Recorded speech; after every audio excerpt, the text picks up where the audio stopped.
قیراتن کل یوم قیراتن، تو روزانہ اس کے عمل میں سے ایک قیرات کم ہو جائے گا۔ اب یہ قیرات کس کو بولتے ہیں ہمیں نہیں معلوم، یہ ایک پیمانہ ہے۔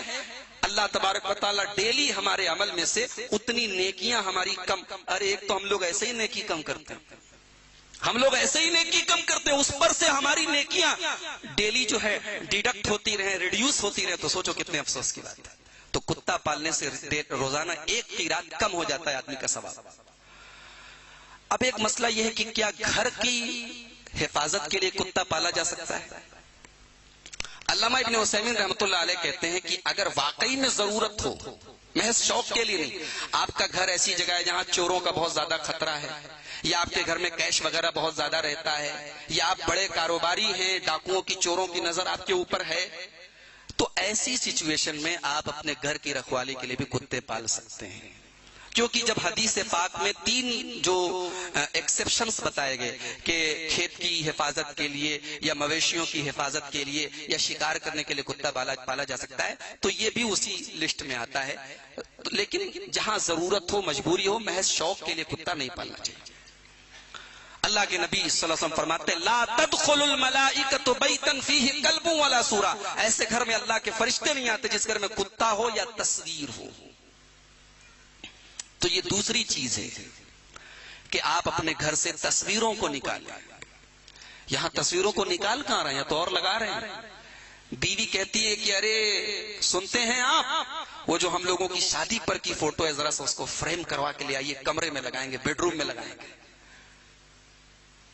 کیمرے کی تصاویر کے سلسلے میں اگرچہ علماء کا اختلاف ہے، بعض علماء نے اجازت دی ہے کہ کیمرے کی تصویروں کو، کیمرے کی تصویر اس تصویر کے زمرے میں نہیں آتی، لیکن احتیاط تو بہرحال، آپ محض شوق کے لیے گھر میں تصویریں رکھے ہوئے نہیں۔ تصویر کا معاملہ کتنا نازک، ایک حدیث دیکھیے، بخاری شریف کی روایت ہے، اما عائشہ رضی اللہ تعالیٰ عنہ کہتی ہیں میں نے ایک تکیہ بنایا، حشوت وسادۃ، میں نے اپنے شوہر کے لیے، پیارے نبی کے لیے تکیہ بنایا،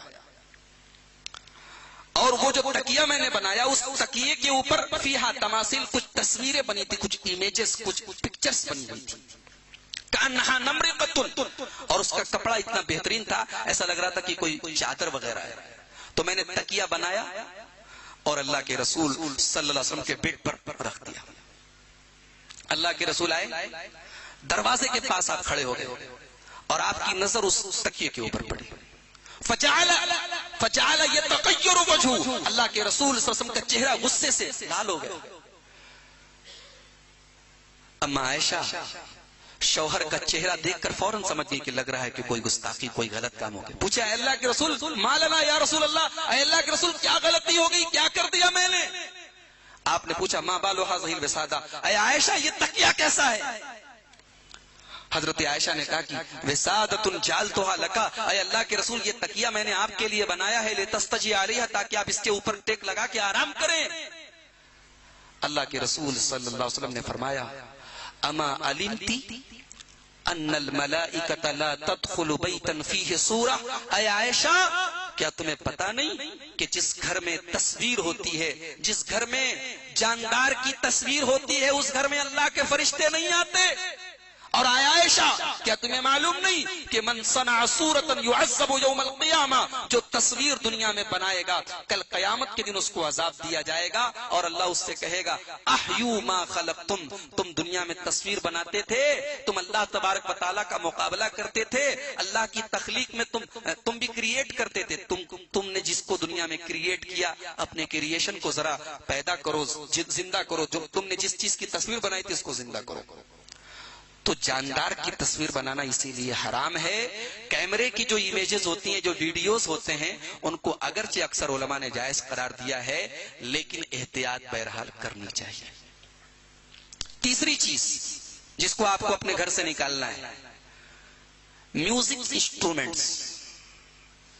اگر آپ کے گھر میں کوئی ایسی چیز ہے کہ جس سے میوزک بج رہا ہے، گھر میں گانے بجانے، اب تو ماشاءاللہ پورا میوزک سسٹم لوگ لا کے گھر میں رکھتے، مہنگا میوزک سسٹم گھر میں لانے والے ذرا رسول اکرم صلی اللہ علیہ وسلم کی یہ حدیث دیکھے جسے امام ترمذی رحمۃ اللہ علیہ کتاب الفطر میں لائے ہیں، اور حدیث کے راوی حضرت عمران ابن حسین رضی اللہ تعالیٰ عنہ ہیں۔ وہ کہتے ہیں کہ اللہ کے رسول صلی اللہ علیہ وسلم فرمایا کہ فی ھذہ الامت خسف و قذف و مسخ، میری امت کے اوپر بھی ایسا زمانہ آئے گا کہ لوگ زمینوں میں دھسا دیے جائیں گے، آسمان سے پتھروں کی بارش ہوگی اور لوگوں کے چہرے بدل دیے جائیں گے، انسانوں کے چہرے سور اور بندر کے جیسے کر دیے جائیں گے۔ ایک صحابی کھڑے ہو گئے، کہنے لگے متی ذالک یا رسول اللہ، اے اللہ کے رسول وہ زمانہ کب آئے گا؟ آپ نے فرمایا اذا ظہرت القینات والمعازف، جب ناچنے گانے والیاں گھروں کے اندر آ جائیں گی اور ناچنے گانے کے میوزک کے آلات گھروں میں آ جائیں گے،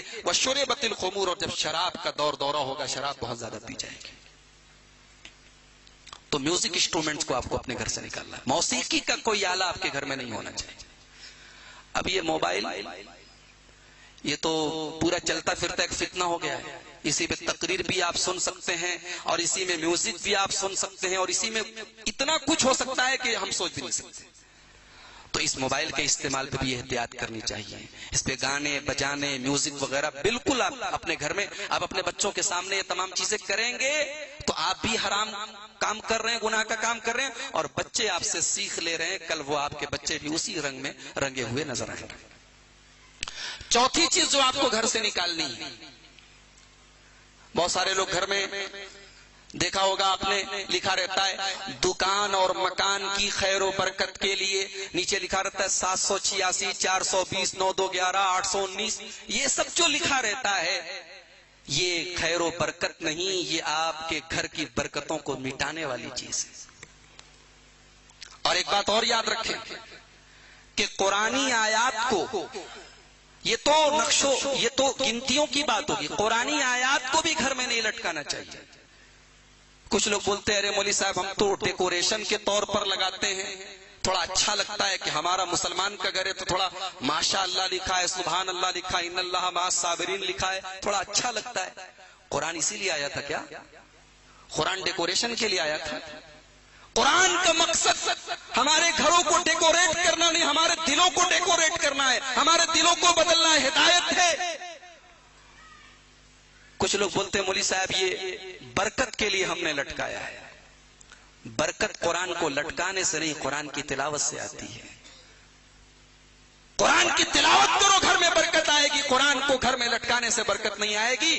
اور کچھ لوگ اس لیے بھی لٹکاتے ہیں یہ تمام قرآنی آیات کے تغرے وغیرہ کہ ہمارے گھر میں مصیبتیں نہیں آئیں گی، یہ تغرے ہماری حفاظت کریں گے۔ اگر یہ عقیدہ ہے تو یہ شرک ہے، اگر یہ عقیدہ ہے تو اس کا مطلب کہ وہ تغرا، وہ نقش، وہ کاغذ جو آپ نے دیوار پہ لٹکایا ہے وہ تعویذ ہے، وہ ایسی چیز ہے کہ جس کو نفع اور نقصان کا مالک سمجھا جا رہا ہے۔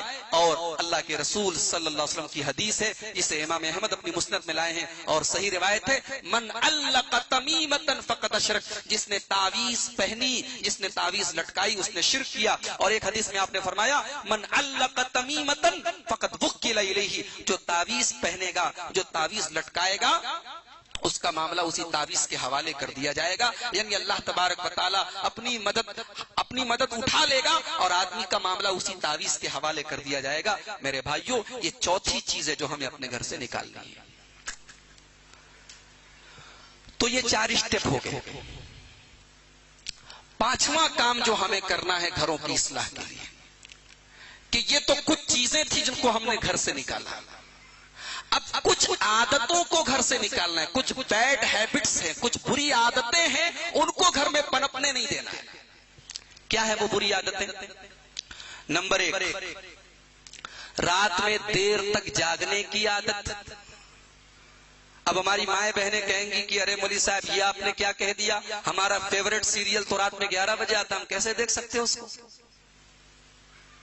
یہ جو ماحول ہم نے بنایا، رات میں 11-12 بجے تک گھر میں ٹی وی آن رہتا ہے، ایسے گھر کے بچے فجر پڑھیں گے سوال ہی نہیں پیدا ہوتا۔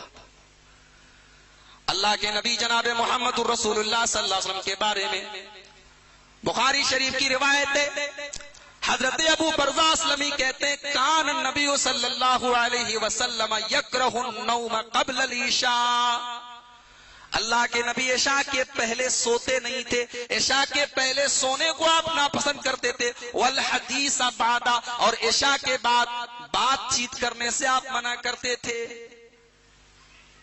عشاء کے بعد اللہ کے رسول صلی اللہ علیہ وسلم جلدی بات نہیں کرتے تھے، دنیاوی بات، کبھی کوئی دینی معاملہ ہو، اہم معاملہ ہو، الگ بات ہے، دنیاوی بات کرنے سے آپ منع کرتے تھے۔ یہاں رات میں بیٹھ کے گپ شپ ہو رہی ہے، 12 بجے تک 1 بجے تک ٹی وی دیکھی جا رہی ہے، فلمیں دیکھی جا رہی ہیں، یہ ہیبٹ اگر آپ کے گھر کی، یہ غلط ہے، اس کو گھر سے نکالیے۔ اپنے بچوں کی عادت ڈالیے کہ عشاء کی نماز کے بعد جلدی سوئیں اور فجر کی نماز میں اٹھیں۔ دوسری چیز، لڑکی آپ کی لڑکوں والا کام کر رہی ہے، لڑکا آپ کا لڑکیوں کے جیسا بیہیویئر کر رہا ہے، یہ غلط ہے۔ اللہ کے رسول صلی اللہ علیہ وسلم نے لعنت فرمائی ہے، بخاری شریف کی روایت ہے، لعن اللہ المتشبہین بالرجال من النساء، ایسے مردوں کے اوپر اللہ کی لعنت ہو جو عورتوں کی مشابہت کرتے ہیں، اور ایسی عورتوں کے اوپر اللہ کی لعنت ہو جو مردوں کی مشابہت کرتے ہیں۔ قطعی طور پر اس چیز کو آپ اپنے گھر میں آنے مت دیجیے۔ دوسروں کی مشابہت ہو رہی ہے، آپ کا لڑکا، آپ کا بیٹا بھالو کے جیسا بال رکھے، بولو کس کا؟ بولا ہمارے فیورٹ ہیرو کے جیسا بال ہے میرا۔ اللہ اکبر، کس کو ہم لوگوں نے آج اپنا آئیڈیل بنا لیا۔ ارے ہمارے لیے آئیڈیل کی کمی نہیں ہے، اگر آئیڈیل بنانا ہے تو سب سے پہلے اپنے پیارے نبی جناب محمد الرسول اللہ صلی اللہ علیہ وسلم کو بناؤ، جن کو اللہ نے پوری دنیا کے لیے آئیڈیل بنایا۔ لقد کان لکم فی رسول اللہ اسوۃ حسنہ۔ آئیڈیل بنانا ہے تو ابو بکر صدیق کی صداقت کو بناؤ، آئیڈیل بنانا ہے عمر فاروق کے عدل و انصاف کو بناؤ، آئیڈیل بنانا ہے عثمان غنی کی شرم و حیا کو بناؤ، آئیڈیل بنانا ہے علی مرتضیٰ کی شجاعت اور بہادری کو آئیڈیل بناؤ، آئیڈیل بنانا ہے خالد ابن ولید کی استقامت کو، بلال حبشی کی جذبے کو، حضرت صہیب رومی کی قربانیوں کو آئیڈیل بناؤ۔ میرے بھائیوں، ہم نے کس کو اپنا ہیرو بنا لیا، کس کی نقل کر رہے ہیں، کس کے جیسا بال رکھ رہے ہیں، کس کے جیسا کپڑا پہن رہے ہیں۔ جس کی پینٹ آپ دیکھیے کہاں بھاگ رہی ہے، جس کی پینٹ کیسی پہنی جا رہی ہے۔ ایسا فیشن چلا ہے کہ جب تک آپ کی انڈر ویئر نظر نہ آئے تب تک آپ پکے فیشنیبل نہیں مانے جائیں گے۔ نماز میں آدمی رکوع میں اگر آپ کے سامنے کھڑا ہے تو ظاہر سی بات ہے آپ آنکھ بند کر کے تو نماز نہیں پڑھ سکتے نا، آنکھ بند کر کے نماز پڑھنا ثابت نہیں قرآن و حدیث میں۔ تو ایسی مشابہت اگر آپ کے گھر میں آ رہی ہے، اس کو آپ اس پر کنٹرول کیجئے، اس کو ختم کیجئے۔ چوتھی چیز، حرام